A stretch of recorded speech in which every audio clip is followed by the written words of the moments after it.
Assalamualaikum warahmatullahi wabarakatuh. Perkenalkan, nama saya Arinda Putri Damayanti dari kelas 9D absen 5. Di sini saya akan menjawab pertanyaan dari buku Fakil Bahasa Indonesia halaman 66. Pertanyaan pertama yaitu, jelaskan tokoh dan penokohan dari cerpen yang berjudul Cahaya di Bukit Jamur tersebut. Tokoh dan penokohan dari cerpen yang berjudul Cahaya di Bukit Jamur yaitu 1. Mbah Sobirin yang mempunyai sifat pembohong dan terlalu percaya dengan cerita tahayul. Kedua, Nadia. Nadia mempunyai sifat yang baik, pemberani, serta tidak gampang percaya dengan omongan orang lain. Ketiga, Ugi. Ugi mempunyai sifat yang baik, dia suka tolong-menolong dan juga pemberani. 4. Yoyo. Yoyo mempunyai sifat yang lucu, baik, suka saling menolong juga, dan pemberani. Kesimpulan, setiap tokoh dalam cerpen pasti mempunyai karakteristik yang berbeda-beda. Misalnya tokoh Mbah Sobirin yang mempunyai watak antagonis, yaitu ia mengada-ngada tentang cahaya dan naga yang ada di Bukit Jamur sehingga membuat wisata tersebut sepi. Tetapi untungnya kebenaran tersebut diungkapkan oleh tokoh protagonis yaitu Nadia, Ugi, dan Yoyo bahwa cerita dari Mbah Sobirin tersebut tidaklah benar. Akhirnya tempat wisata tersebut kembali ramai kembali. Pertanyaan kedua. Jelaskan latar yang terkandung dalam cerpen yang berjudul Cahaya di Bukit Jamur.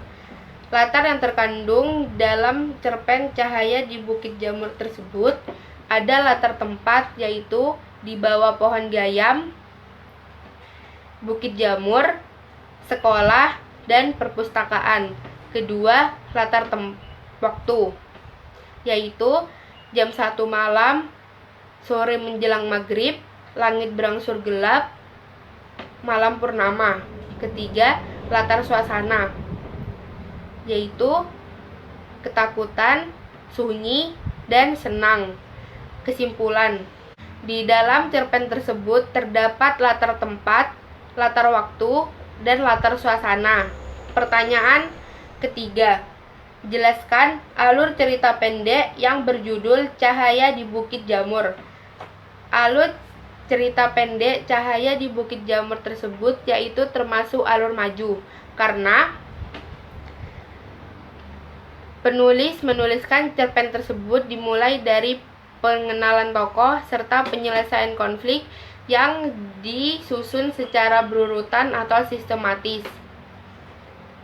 Kesimpulan,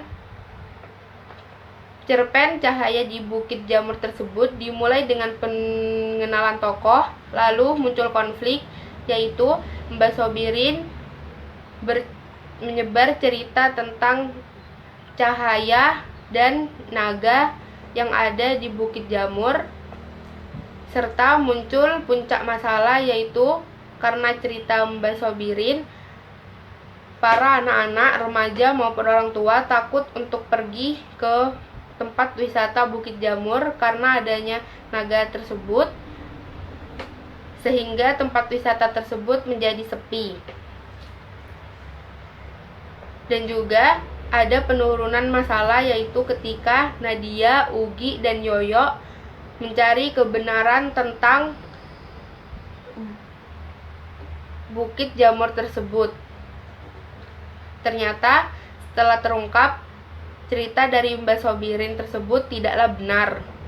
Akhirnya terdapat penyelesaian dari konflik-konflik tersebut. Tiba-tiba Mbah Sobirin meninggal dunia dan cerita tentang naga dan cahaya yang ada di Bukit Jamur tersebut hilang sendiri dan tempat wisata tersebut kembali ramai. Pertanyaan keempat, jelaskan amanat apa yang ingin disampaikan penulis dalam cerpen tersebut. Amanat yang ingin disampaikan penulis dalam cerpen tersebut, yaitu sebaiknya kita tidak boleh langsung percaya dengan apa yang dikatakan orang lain. Ada baiknya sebelum kita mempercayai omongan tersebut, kita harus mencari kebenarannya terlebih dahulu. Simpulan, kita tidak boleh langsung percaya dengan omongan orang lain agar tidak terjadi kesalahpahaman. Pertanyaan kelima, jelaskan nilai-nilai kehidupan yang disampaikan penulis dalam cerpen tersebut. Nilai-nilai kehidupan yang disampaikan oleh penulis dalam cerpen tersebut yaitu ada nilai etika, yaitu kita tidak boleh memprotes orang yang sedang berbicara karena itu tidak sopan. Kedua, nilai agama, yaitu kita tidak boleh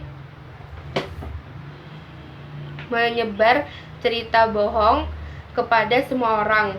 Ketiga, nilai budaya, yaitu melestarikan Bukit Jamur tersebut di Gresik. Keempat, nilai estetika, yaitu penulis memilih objek yang indah, yaitu Bukit Jamur yang memiliki suasana yang menarik serta kalimat-kalimat yang digunakan dalam cerpen tersebut indah. Itu saja pendapat saya tentang pertanyaan yang ada di buku bahasa Indonesia ini. Mohon maaf apabila ada salah kata. Sekian dan terima kasih. Wassalamualaikum warahmatullahi wabarakatuh.